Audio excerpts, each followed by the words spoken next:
Good afternoon, everyone. Calling to order the Water Supply Planning Committee meeting of Monterey Peninsula Water Management District for Tuesday, November the 7th at 3:00 p.m. Roll call, please. Director Paul. Here. Director Riley. Here. And Chair Edwards. Here. All right. Okay. Any comments from the public? The public may comment on any item within the district jurisdiction. Please limit your comments to 3 minutes in length. Yeah, we do have one member of the public. I'm going to, we have two members of the public, one with her hand raised. I'm going to go ahead and call on Susan Schiavone.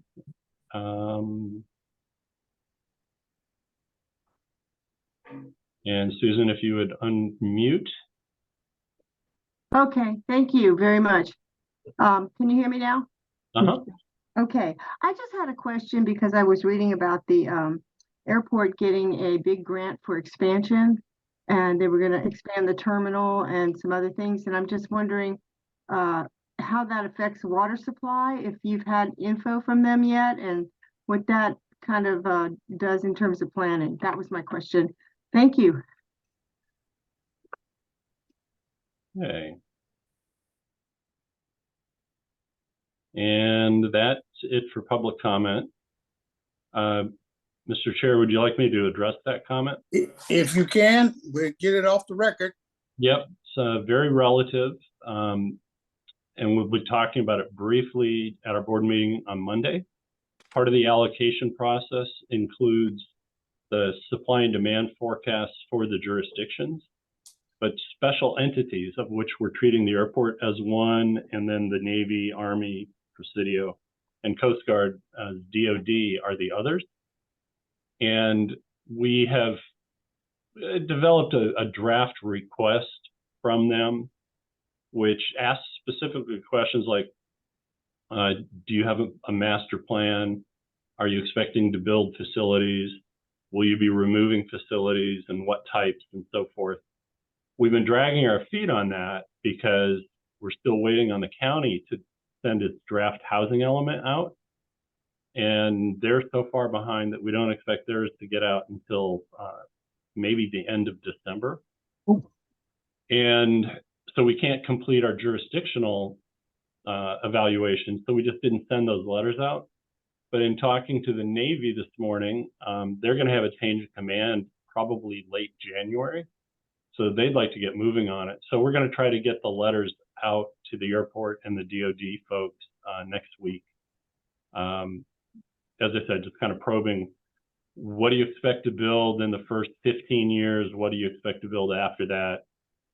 What type of conditioned space is it? And so forth. And then that'll give us the ability to use our factors and kind of look at that. We think the Presidio has a master plan. We know the airport has a master plan. And so, you know, our folks will try to sharpen their pencils and then run it back past each of those special entities saying, here's what we think your new water needs are going forward. And that will then drive their individual allocation. So the answer to the question is, yeah, there may be some increase in use. They sunk 2 wells that they're going to use for irrigation and possibly toilet flushing. So that'll be an offset. So we're going to try to get our hands around all of that in the next few months. Dave, has there been any conservation retrofit in the airport terminal? There was several years ago. Okay. I think all of their toilets are to standard at this point. So 1.6, yeah. But if they're going to do gray water or well water for any of the toilet flushing, that's a game changer. So we'll have to look at that one. And then for years, they've talked about using the 3 wells that we saved over on the north side of the airport when the Army did the Navy, no, it was the Army, I think, the Corps. Did the remediation for the old airport paint stills and TCE and other stuff. We asked that they keep 3 of the wells because the wells had all been cleaned up at that point. And they talked about trying to ship the water over to the rental car facility. But running a pipe across the runway was a little cost prohibitive. And so there's been some discussion about using these 2 new wells for that purpose as well. So, those are the things we have to, basically get them pinned down to say, what are you adding? What are you deleting? And then what's the net new potable needs? So, good question. Okay, we'll be following up on that some more, probably later on. Yep. All right, first action item, GM. Yep, this is adoption of the September 5th meeting minutes. It was included in your package. Is there any changes or edits? Any questions? I have no Go ahead, corrections. Director Paul. Oh, I was just saying that I have no corrections to the Okay. minutes. Me neither. None, then okay. let's take one of those as a motion and one of those as a second. Yeah. Okay, Okay, Director Paul, you making a motion? yes. Director Fowler, you seconding it? Yes.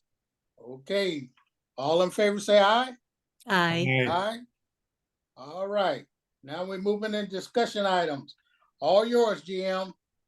Yeah, this first one is an update on the phase 2 of the Pure Water Monterey expansion water purchase agreement filing. It's basically a supply and Excuse me, demand excuse me, discussion. Dave. Yep. Excuse me, Dave. You skipped to number 3. Are you passing over number 2? Oh, no, this is number 2. So I'm sorry. Okay, I misunderstood some language. Yeah, so anything you see that's 21-11, that was the filing for Pure Water Monterey expansion. But in order to consider approval of the water purchase agreement, they created a phase 2, which was a relook at supply and demand issues. And so we're now, I can't say that we've fully closed phase 1, but phase 1 is, we got what we wanted, a signed water purchase agreement.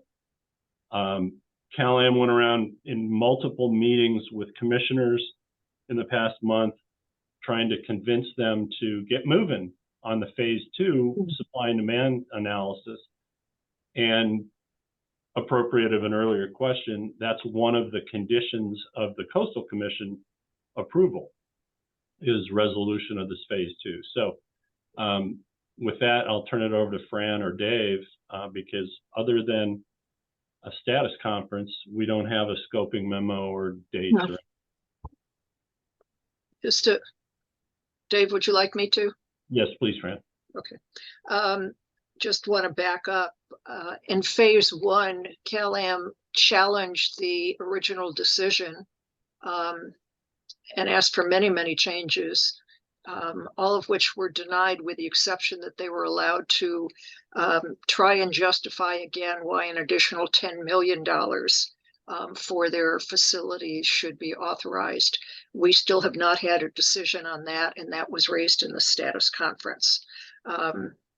And we don't know if Cal-Am will proceed to build all of the facilities if they don't get their full amount of money, which was part of the reason why the amended water purchase agreement was held up in the first place.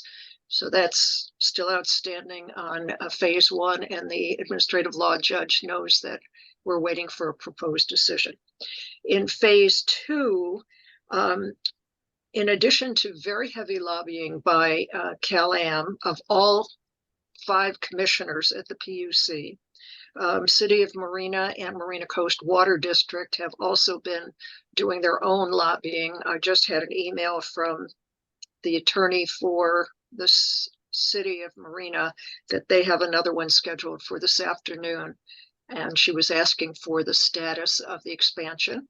And I told her all contracts had been let for Monterey One water expansion, and that we expected it to be operational by 2025. And then I added since 2012, which was when Cal-Am filed for their Monterey Peninsula Water Supply Project, the public agencies, meaning MPWMD and Monterey One Water, will have produced projects that will provide 5,750 acre-feet of water. And Cal-Am during that period of time has not provided a drop of water and spent significant sums of money. So she appreciated the update on that.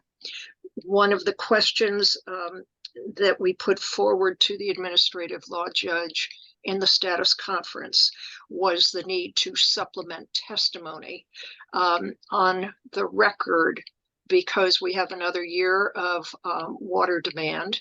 We have another year of water supply issues, whether it's taking all of the Carmel River water, having access to aquifer storage and recovery, and we have more refinement on the demand projections based on what Dave was just discussing with the jurisdictions and their, RENA figures. And so we would like to bring that information more current. All of that, we hope, will be part of a ruling, a scoping memo that will provide time for us to prepare the supplemental testimony and then set for evidentiary hearing. And we don't, I know Cal-Am wants to have the hearing before the end of the year. We, Marina Coast and City of Marina, we're all pushing for after the first of the year, but that remains to be seen. So I believe that's an overview of where we are in the amended water purchase agreement proceeding before the PUC. Dave Laredo, is there anything else you would like to add? No, I do know that in the ex parte discussions, they're also updating the status of Cal-Am's coastal development permit, and it's how out of sync it is with the PUC's approvals. And that was information that they were not aware of. So your comment, Dave, that's Marina's ex parte Yes. meetings are Yes. raising it? Yeah. Good. Yeah, certainly not Cal-Am's. Yeah, right. No, Skip Spalding called me earlier today just to go over what their approach was going to be. Good. Yeah. Yeah, and I want to add two things to that equation. You may recall the letter from the City of Monterey requesting a water supply analysis. We are commencing with something similar to that, primarily to drive our testimony, if there is another chance for testimony in the phase 2. And then I also am briefly going to screen share something relevant that I think you'll find an interest in.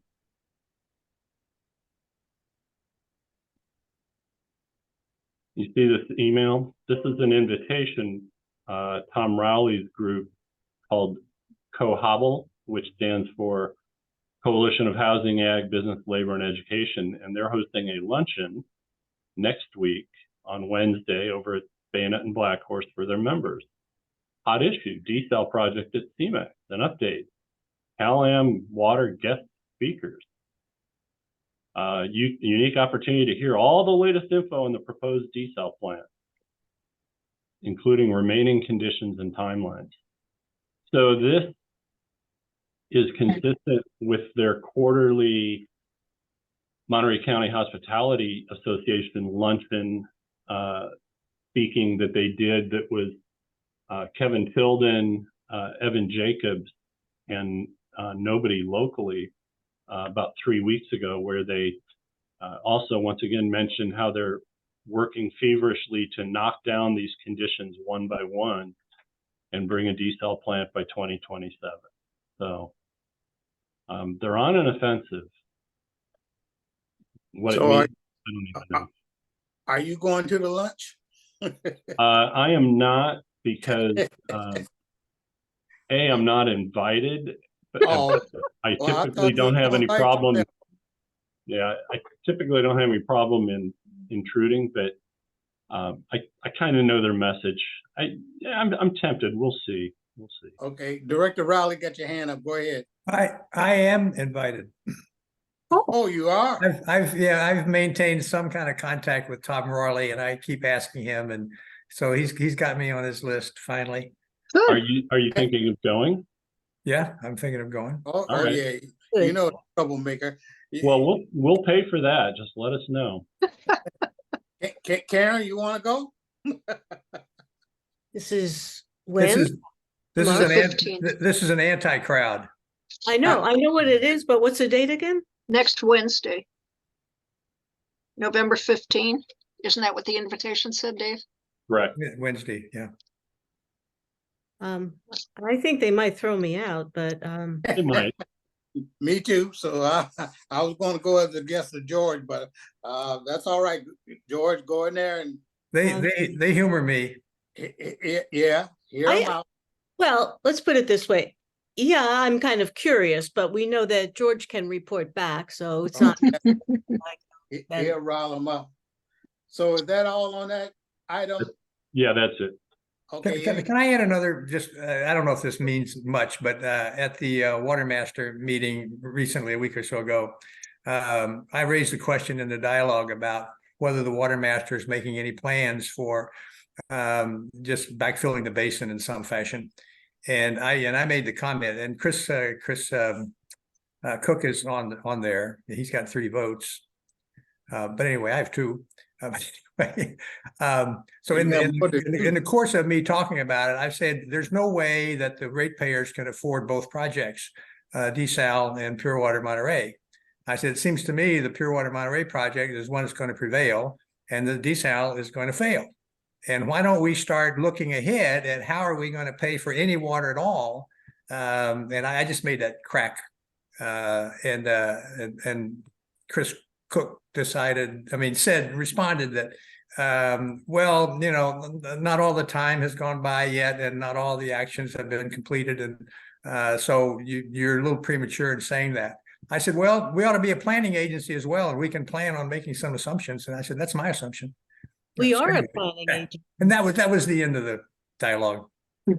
Yeah, we had a lunch 2 weeks ago where Chris was there, and he kind of defended the party line on desal meeting its timing, the same timing I just mentioned, 2027. Okay. Okay, go ahead there, Karen. I just want to ask all of you, can you think of any reason that it would make sense for me to go? If I went, I could talk to people potentially. Does it make sense to send a second person if George is able to go? You have an opinion? Hey, the more there from the district, the better. But I think they'll probably accept you better than they'll probably accept me, because and you know, you be with George, so you know that's up to you and George, you know. But I think you've touched on the important thing. This group is a little more proprietary about their invitations, and so you know George is invited. If you're a guest of George, perfectly fine. But you know, for somebody to throw me the invitation and say, "Hey, you want to go?" and if I were to do it on my own, they're not really embracing. Let's just leave it at that. So you know, George got invited. That's good to hear. So whatever your thoughts. All right. Okay. Whatever. Side after. Okay. All right. GM, let's take that item out to the public, see if we have any comment on 2. We do have 3 members of the public, but no hands are raised. All right, thank you. Next item, number 3. This one is relatively straightforward. It's Pure Water Monterey expansion update. I don't have much to report other than both contracts. So the advanced water purification facility upgrades, that was let, and as of the visit from the EPA, the contractor had not yet mobilized on site. Maureen, do you have any different information? I don't have any information on site mobilization. I know that they've had notice to proceed in their pre-construction meetings. And same with the injection field, I understand, correct? Yes. Yeah. So, you know, it remains a 24-month build. We're talking about end of the 3rd quarter of 2025 to be online. And that schedule continues to drive our two primary water supply processes, the allocation process. We'd like to have allocations done halfway through the construction schedule, and notification to the State Water Board on lifting of the CDO, which obviously depends quite a bit on phase 2 that we've already talked about. If that's completed, that will make life easier for the community in talking about lifting the moratorium, because as I've said to this group before, they don't want to have to do, they being the State Water Board, doesn't want to have to do any analysis on supply and demand and pick whose numbers are better than the other parties. So, so we're looking at hopefully 1 year out from roughly today to approach Eric Ekdahl and State Water Board. And, you know, they know it and they're expecting it. We're hopeful that CalAm participates with us. I have begun to get the message out that, you know, let's face it, Pure Water Monterey is the nearest path forward on lifting the moratorium. And so if you want housing and if you want jobs, whether you want a desal plant or not, you should get behind the lifting of the CDO and the lifting of the moratorium based on Pure Water Monterey expansion. You can fight tooth and nail for a desal plant, but you know, housing and jobs should not be a political tool of withholding their support, meaning CalAm, for lifting the CDO if in fact the numbers show that the CDO could be lifted. So, you know, just stay tuned on that one. That's kind of our schedule. Well, Water. well, GM, the last time I listened to, well, the last couple of times I listened to Monterey One Water, I think it was in September or one of those months, they were talking about going into outfall talks with CalAm.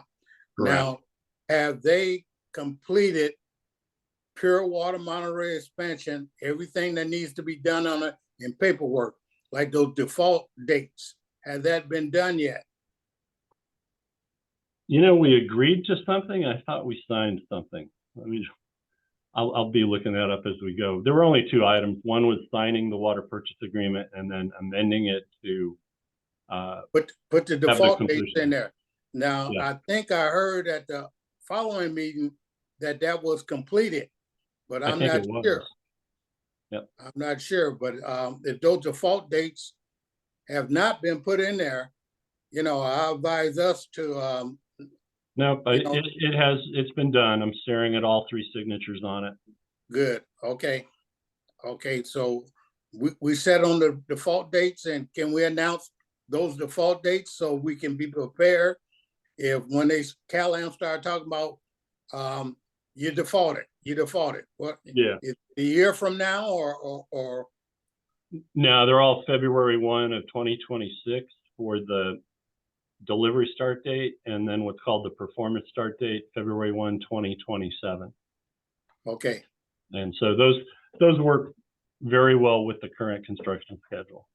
All right, so that means all the paperwork and everything is done, so they can start talking with M1 about using the outfall. Yeah, yeah.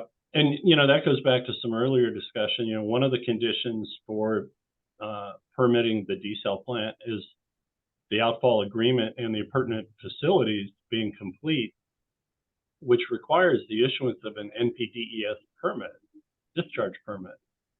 Now, my recollection is that the whole plant itself, because of its discharge into the ocean, had an EIS in addition to an EIR. And the EIS local agency was the National Marine Sanctuary. And the National Marine Sanctuary has not yet certified the EIS because they want to see a National Pollution Elimination Discharge Permit, which requires an outfall agreement and negotiation and waste discharge requirements from the regional board. Now, I've seen a schedule on that particular set of occurrences, going from designing the facilities, implementing the facilities, lining the outfall, getting the waste discharge permit and the NPDES permit all done and wrapped up in a bow. And it could be as long as 5 years.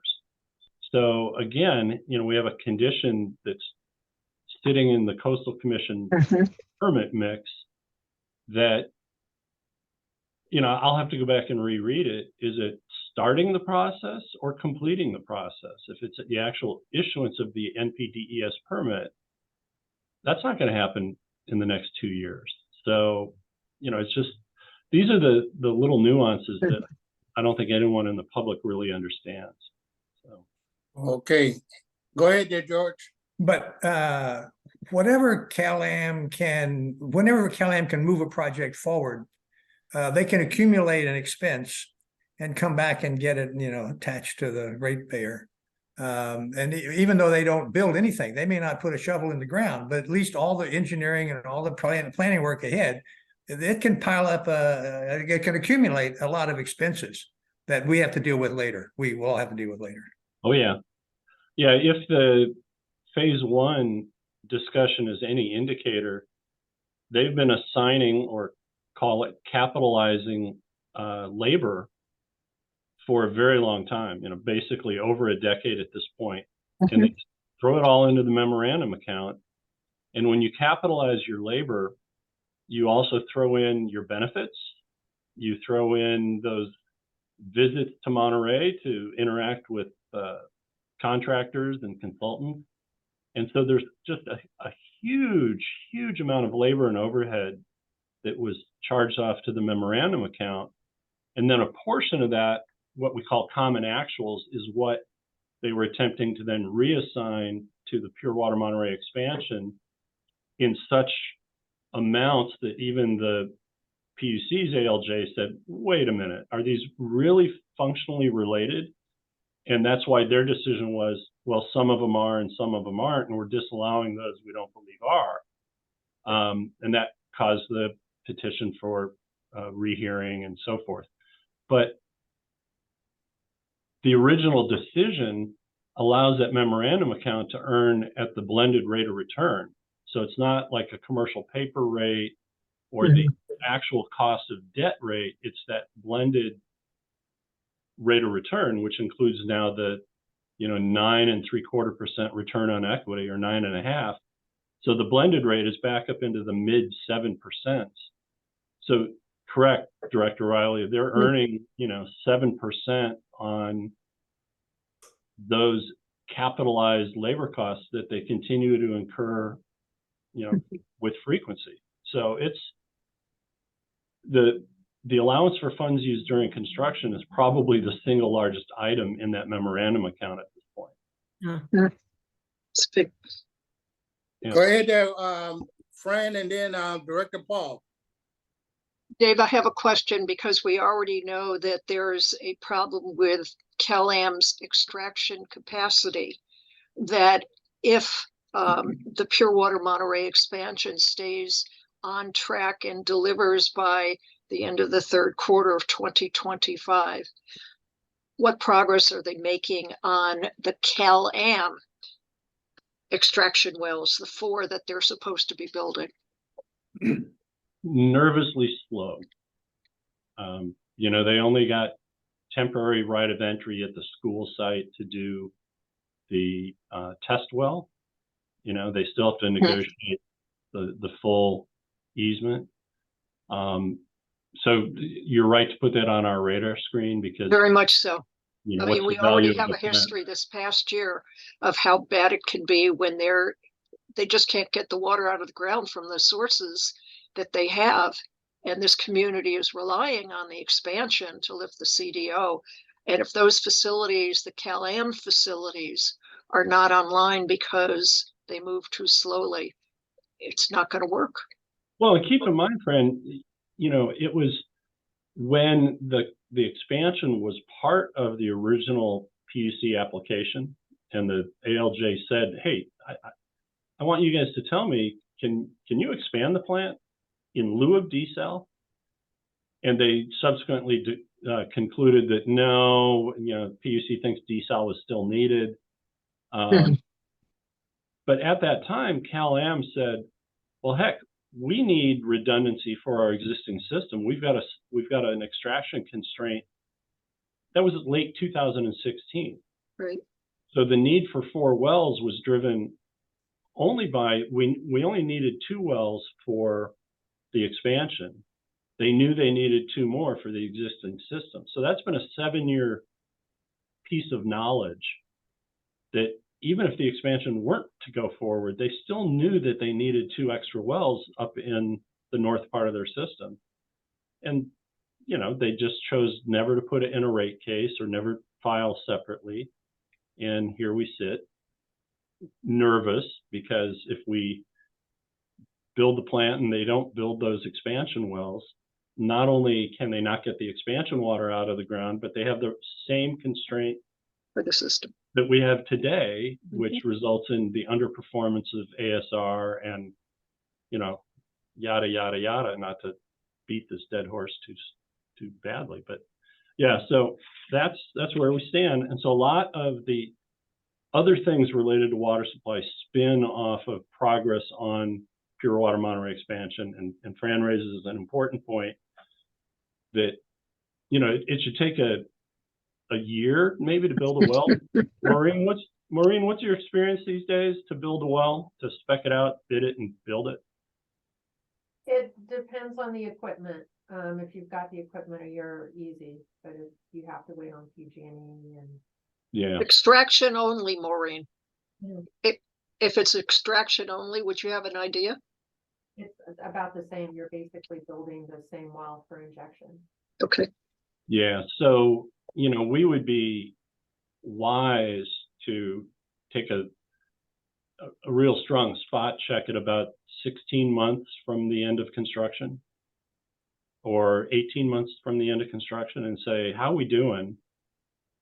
And if we don't see progress on the permanent wells that, you know, Cal-Am's responsible for, then start looking at alternatives. But, you know, I know they're working on it. You know, we have to give them the leeway to be successful. But Karen, you had something. Yeah, actually, I had a question about, we were talking previously about the outfall issue, and do Cal-Am and M1W have a solution worked out for to avoid the negative impact, environmental impact of the brine? Do they have a way of solving that? That's what the exclusive negotiating agreement is. It's one of the things that it will lead to. You know, I think that there was an attempt to push forward a type of liner that at first M1W didn't agree with. You've got the diffusion ports, you've got mixing, you know, at the front end.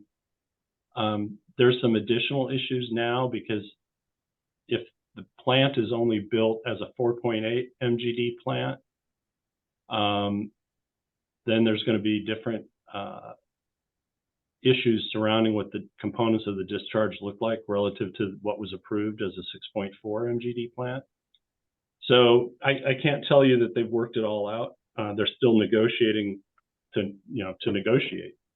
But, you know, where this whole conversation started was back at Recycled Water Committee, and then the full board meeting.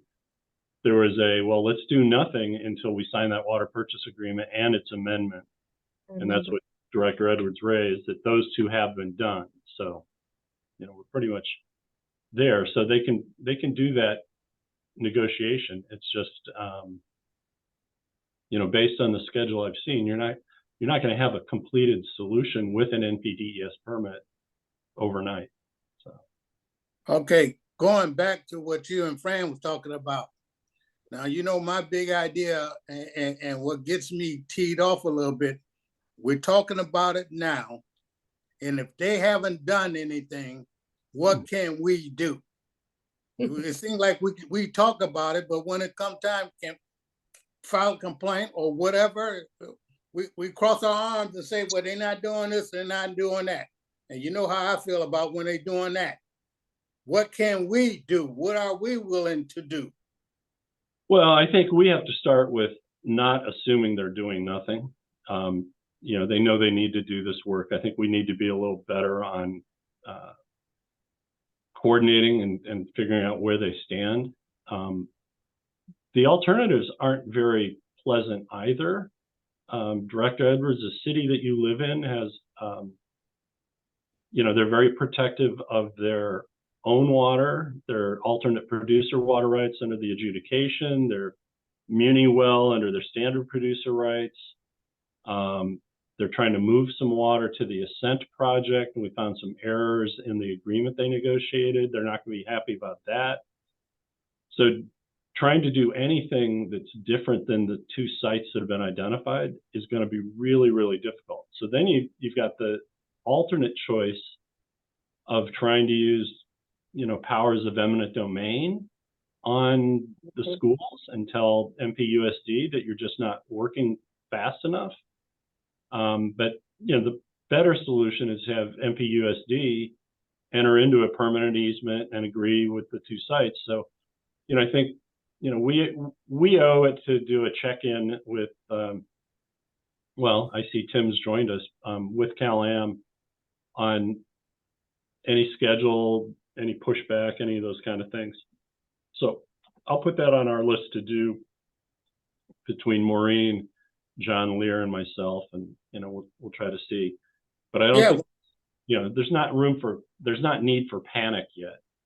No, it's not need for panic, but after 7 years and you still ain't going nowhere, you know, you don't want to wait a decade and, oh, now we're going to act.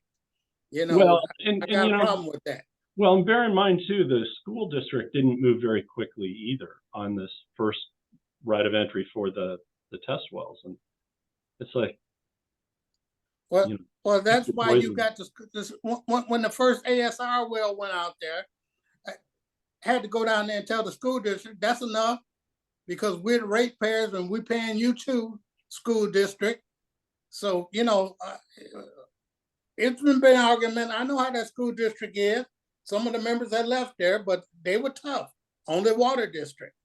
So, okay, let's open this one up to the public. Pure water expansion. Anybody in the public want to say anything? Yeah, we now have 5 members of the public, but no hands raised. Okay, let's go with number 4. Well, just before leaving that point, we also had a recent experience when we had the effect of climate change occurring in our own backyard with the extra water in the atmospheric river and so on. And so there's a little more of an urgency about if you're going to get anything in a better shape, there's a little bit of, we ought to use that as a little momentum toward, you know, addressing it. That's all I want to add. No, I hear you. And one last thing to add on that is division of drinking water has now become very sequential. So rather than process things in parallel, they, you know, they kind of say, well, Cal-Am, what's your first priority? Oh, well, let's get ASR 4 and the wellhead treatment permitted and done with. You know, what's the next priority? Well, they've got some replacement wells in the Carmel Valley that need to come online. You know, getting DDW to work quickly is a challenge as well. It's just that, you know, I know we are part of government, so it's kind of hard to blame government, but there are just some practical issues. But the point is well made. If we don't have them and they're not ready to go, you can't get the water that is sitting right there for the taking. Mm-hmm. So. Okay, item number 4. Okay, item number 4. Speaking of water sitting there for the taking, I'm going to do a little screen share.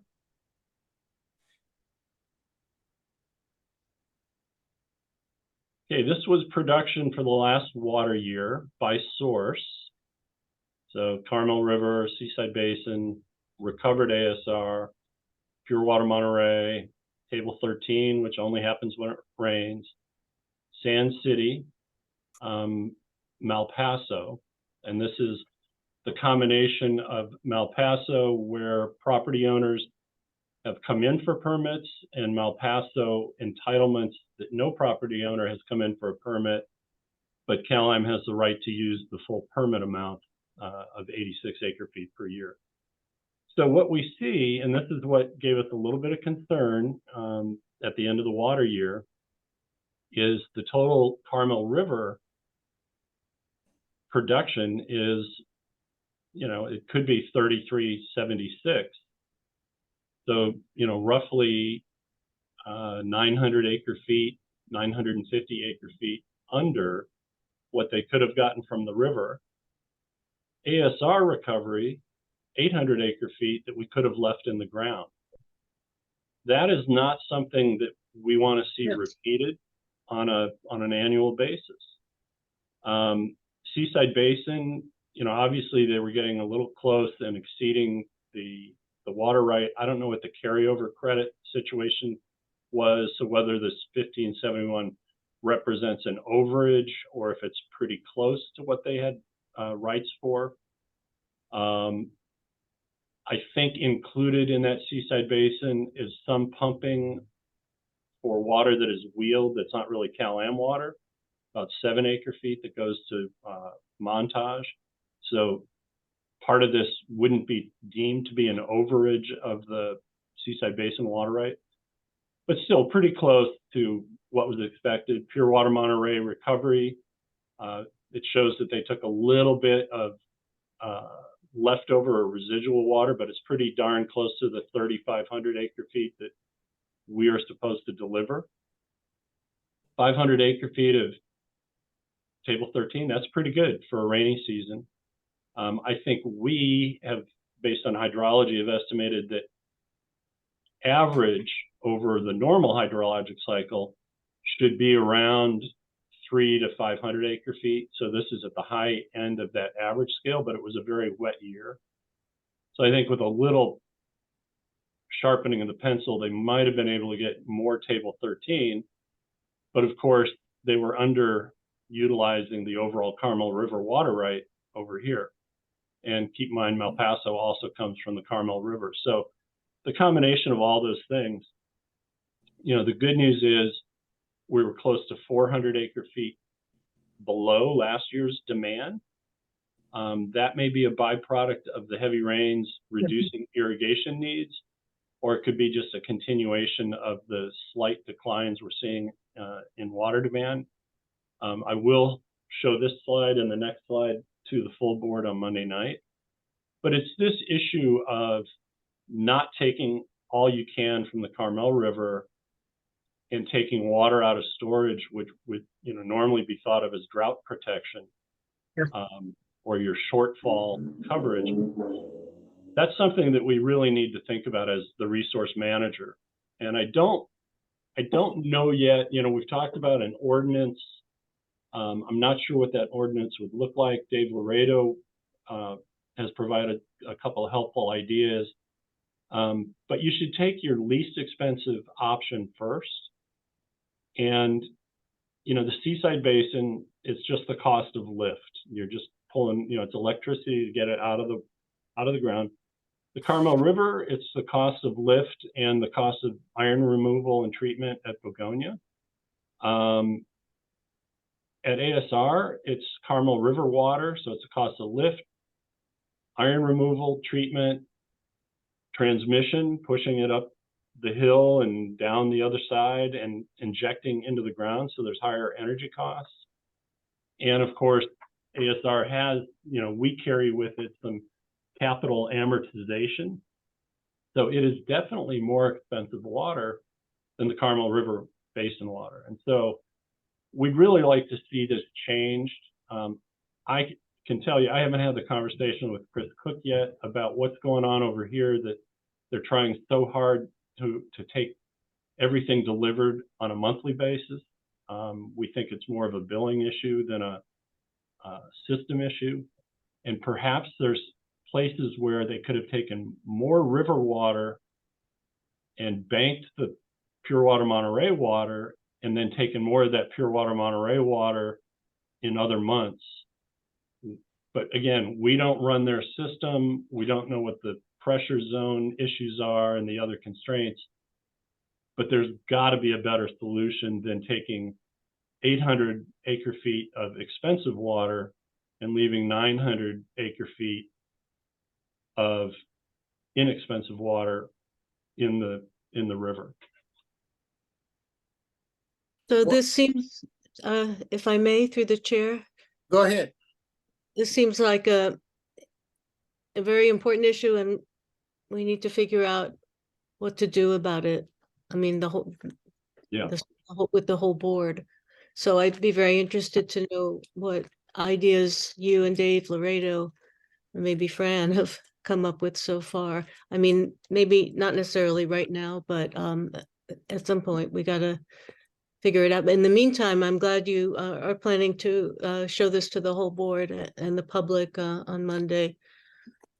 Without going into detail there, we are a regulator, we are a water manager, so we could come up with a regulatory rule. On the ESR recovery, that's our water. We own that water. That's our water right that created that. Cal-Am is accessing that.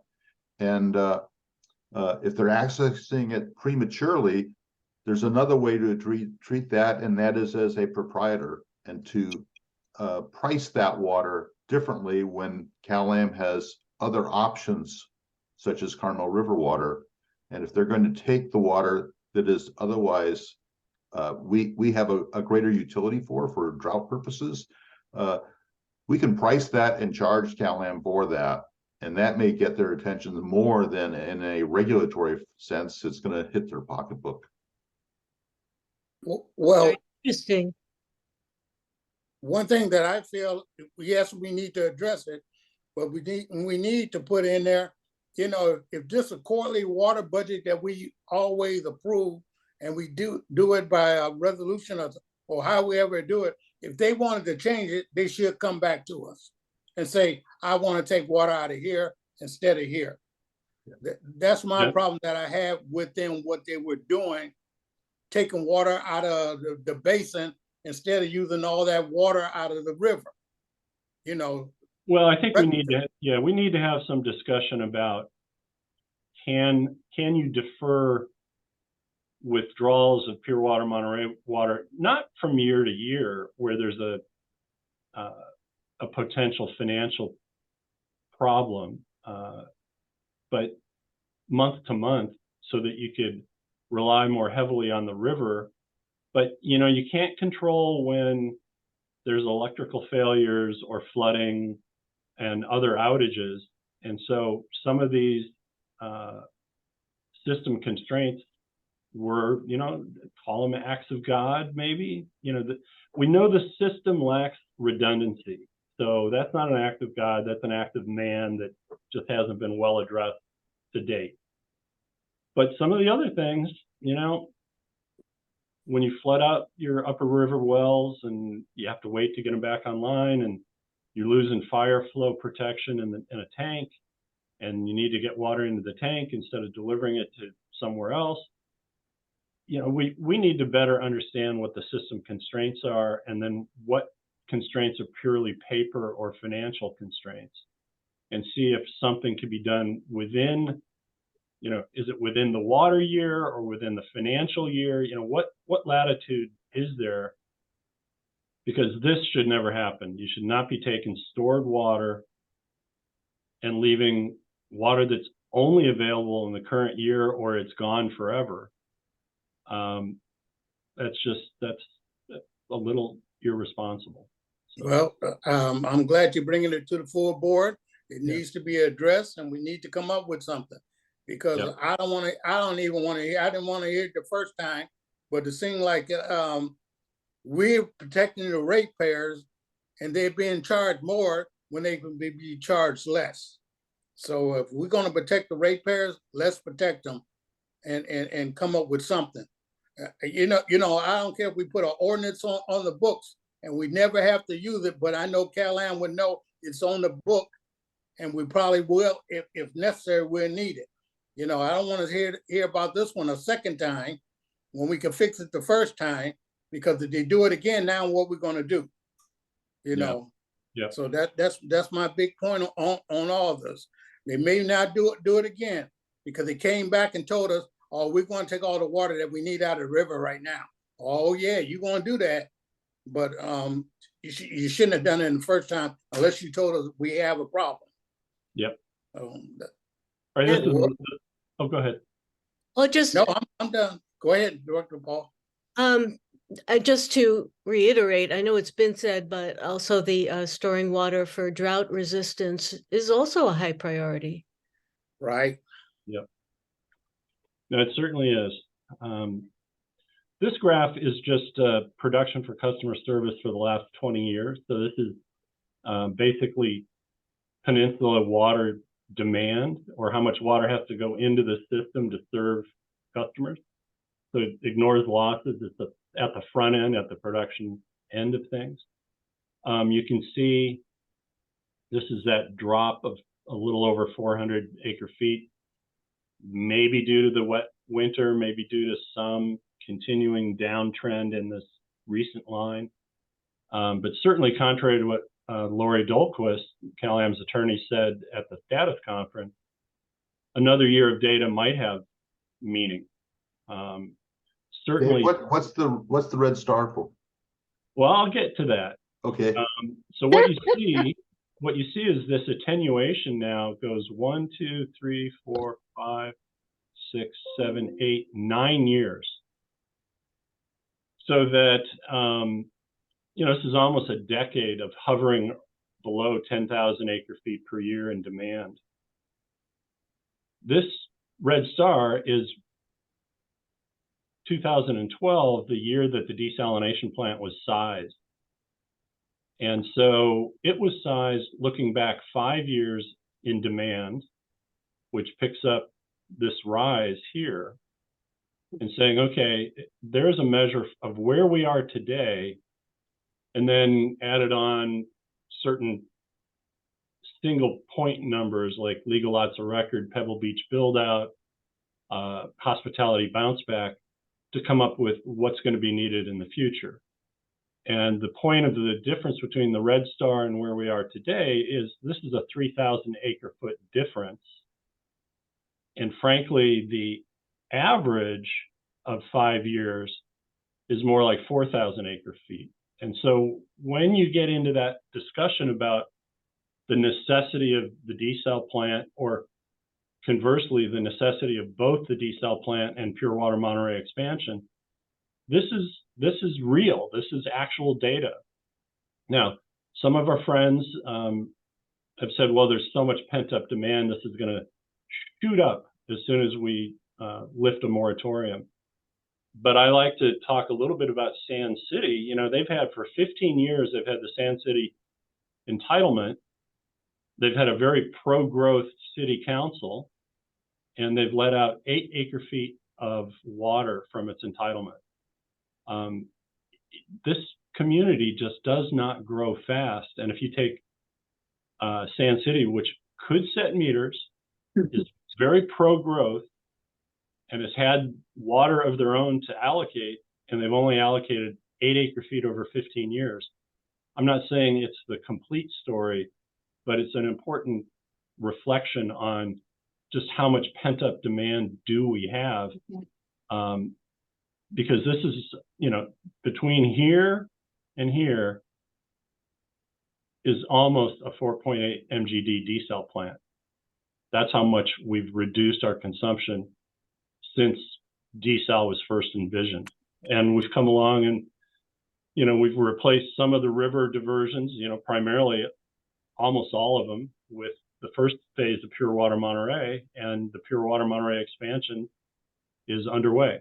And so, we continue to have discussions about building a desal plant because it was sized all the way back here at this time. So.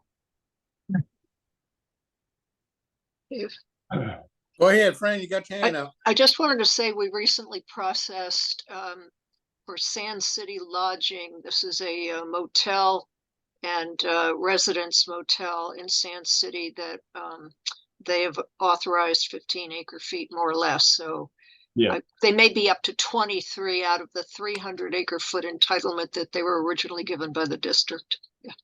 Well, yeah, and just keep in mind, the district said up to 300, but the language is based on performance, and I don't Right. think the district would ever commit to 300 until they start demonstrating they can operate it at more than 200. Right now that's, last year was about 173, I think it was, or 178. Let me just. Well, on that one too, have Sand City and Cal-Am put in that new well that they're supposed to put in? Here's another case. And that's another one about standing in line for Division of Drinking Water action as well. So. Okay, I don't know if Mr. Laredo and Fran want to send a letter to them and say we need to get moving, but that some should be on the radar to help this community out. Saying we I think a face-to-face would be more productive. What even better, but we got to do it. I said, right, that's easier. If y'all don't want to take a trip down there to see them, don't want to face them, send them a letter, strong letter. But keep in mind, they're of more value to us as friends than as enemies or frenemies. Well, Dave, I like that. I like everybody to be nice to me and everything. But I have an old saying: you need to take care of business. Yep. And you go in there, smile, and say, "I'm here because Director Edwards said I need to be here to tell y'all need to get moving." Say it. Blame me. Well, I also think identifying the multiple projects that are so essential for this community, that can you give us a timeline as to when you think these will be processed? We don't even have that right now. We're in the dark, aren't we? A little bit. We have our priority conversation with the Division of Drinking Water is settling the emergency response plan for Pure Water Monterey. We have some interest in helping our customers who come in through the Water Demand Division who have interesting ideas. And we've got one right now that needs a conversation with the Division of Drinking Water. We've got Cal-Am's replacement wells. We've got Cal-Am's 4 extraction wells. And then we've got the ASR well number 4. There was an issue in the way that DDW wrote that permit that is affecting negotiations with some attorneys and Cal-Am elsewhere that Dave Laredo's on top of. And so there's many places of interaction with DDW. And but I think what I just heard is not a bad idea. Let's look at where all those crossover points are and see, are we really on a path for not getting it all done in 2 years? Because that would be unsatisfactory. But, we've got a pretty good working relationship with the key people here in Monterey, DDW, that I'm sure Maureen would like to see protected as much as possible. But the problem is they can only do what they can do. And, we have the same issues going on with the regional board on the waste discharge requirements.